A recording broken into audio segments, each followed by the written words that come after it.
In fact, Mr. Padilla, an email from you to another Backpage supervisor seems to imply that Backpage even artificially limited the number of reports it made to organizations like NCMEC.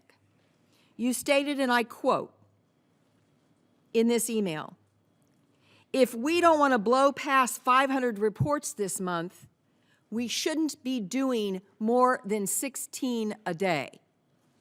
Now, to be clear, what you're saying is underreport, because we don't want them to know how bad it is. Can you explain to the committee what would be the motivating factor for you telling the people on the front lines that overcautiousness when it comes to selling children for sex could be a problem, or why it would be a problem if you accurately reported the number of ads you were seeing where children were for sale? After consultation with counsel, I decline to answer your question based on the rights provided by the Fifth and First Amendments.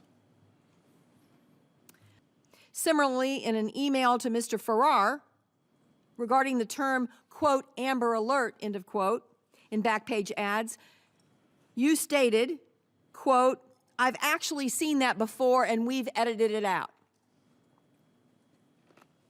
Mr. Padilla, can you confirm that Backpage and its moderators routinely edited out Amber Alert, a term referring to an emergency alert of a child abduction, from adult ads? After consultation with counsel, I decline to answer your question based on the rights provided by the Fifth and First Amendments. Mr. Padilla, am I to understand from your responses that you will invoke your Fifth Amendment right in response to any and all questions posed to you here today? Yes.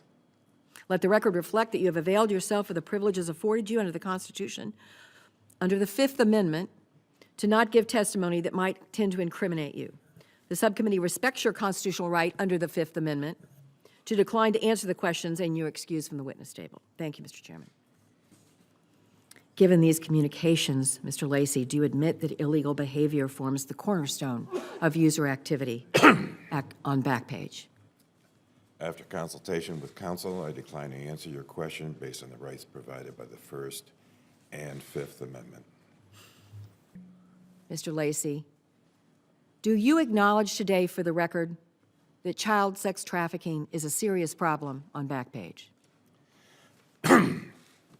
After consultation with counsel, I decline to answer your question based on the rights provided by the First and Fifth Amendment.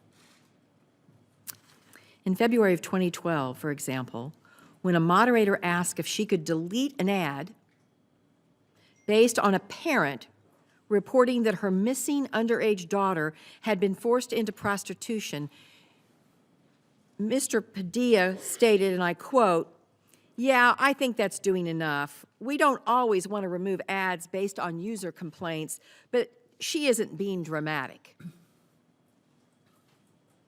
Mr. Lacey, I understand that reporting guidelines at Backpage were vague, but is it a requirement that parents not be dramatic in order to have ads featuring their underage children removed from your site? After consultation with counsel, I decline to answer your question based on the rights provided by the First and Fifth Amendments. Mr. Lacey, am I to understand from your responses that you will invoke your Fifth Amendment right in response to any and all questions posed to you here today? Clearly. Let the record reflect that you have availed yourself of the privileges afforded you under the Constitution's Fifth Amendment not to give testimony that might tend to incriminate you. The subcommittee respects your constitutional right under the Fifth Amendment to decline to answer questions, and you are excused from the witness table. Thank you, Mr. Chairman.